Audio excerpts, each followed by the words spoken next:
वंदे मातरम। नमस्कार, जय श्री राम। झारखंड के चुनाव साधारण चुनाव नहीं है। जिस तरह जम्मू कश्मीर के चुनाव साधारण चुनाव नहीं थे, उसी तरीके से झारखंड के चुनाव साधारण चुनाव नहीं है। अन्य किसी प्रदेश के चुनाव जैसे कि अभी महाराष्ट्र में भी हो रहे हैं, जैसे कि अन्य अन्य जगह होते रहते हैं, हरियाणा के भी हुए, लेकिन झारखंड पर एकदम ध्यान देने की आवश्यकता है। राष्ट्र का ध्यान भी होना चाहिए और सब सनातनियों का ध्यान भी होना चाहिए, क्योंकि वहाँ पर जो स्थितियाँ हैं वो स्थितियाँ ऐसी हैं कि ये माना कि वहाँ पर करीब 67% परसेंटेज 67% हिंदू हैं, वहाँ पर 12% मुस्लिम हैं, ईसाई भी 4% है। लेकिन वहाँ पर जो ईसाई मिशनरीज ने जो काम कर रखा है कि वे जो हमारे बंधु, जो आदिवासी बंधु हैं, उनके अंदर किस तरीके से वो घुसपैठ करके और उनको संस्कारों से ईसाई बना दिया है, उनको पता ही नहीं चला है और वो ईसाई बन गए हैं। ऐसी स्थितियाँ झारखंड में बहुत है। और अभी भी, क्योंकि उसकी जो भौगोलिक स्थिति है वो पूर्व में पश्चिम बंगाल से जुड़ा हुआ है, तो वहाँ से बांग्लादेशी घुस ही रहे होंगे।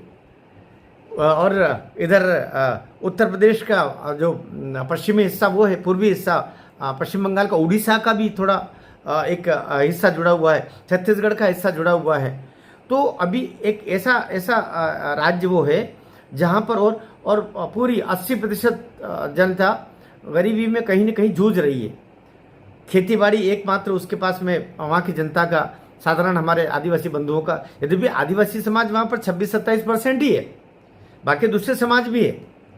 धनबाद की कोयला खदानें, वहाँ संपन्नता भी है, रांची जैसा उन्नत शहर भी है, लेकिन इसके बावजूद भी पानी का अभाव है, जल का अभाव है, जिससे वहाँ पर वहाँ की भूमि का 75% उपयोग में आता, थोड़ा बहुत उसमें भी जल कम पड़ता है, और 25% तो भूमि ऐसी पड़ी हुई है। ऐसे कोई बहुत विशेष नदियों का वहाँ पर प्रवाह है नहीं।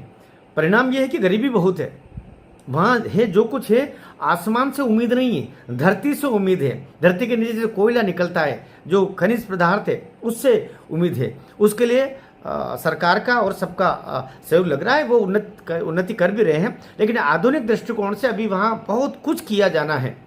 और इसलिए कि ये जो 65-67% जो हिंदू समाज है, उसमें से आदिवासी समाज भी हमारा जुड़ा हुआ है।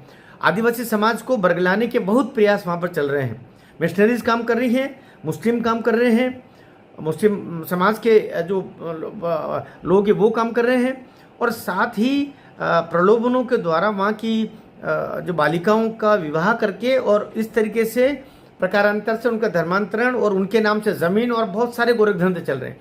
ये बहुत बलवती हो जाएंगे यदि वहाँ पर राष्ट्रवादी सरकार ने आई।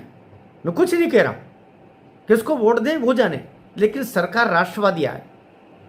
हेमंत सोरेन जी आधुनिक सोच के व्यक्ति थे, लेकिन वे भी प्रलोभनों में उलझ करके और ऐसे दल से जाकर के कहीं जुड़ गए हैं, अपने दल को लेकर के, जिसका ध्येय इस राष्ट्र का विखंडन और राष्ट्र का अहित करना है। इसलिए बहुत चिंता वाली बात है कि झारखंड में राष्ट्रवादी सरकार जीते, झारखंड में सनातनी सरकार जीते, झारखंड में वो सरकार जीते जिसका लक्ष्य भारत को वैभव तक पहुंचाना है, परम वैभव तक पहुंचाना है। देश में हिंदू समाज में एकजुटता रहे। जाति चिल्लाने वाले लोग अगर जीत करके आ गए तो वे जो 65% हिंदू हैं उनको इतने खंडों में बांट देंगे कि आप सोच नहीं सकते। इसलिए वहाँ पर राष्ट्रवाद की विजय हो, इस आकांक्षा भाव के साथ में, इस प्रार्थना भाव के साथ में आप सबसे निवेदन है कि आप सब लोग बहुत सक्रिय रहें। भारत माता की जय।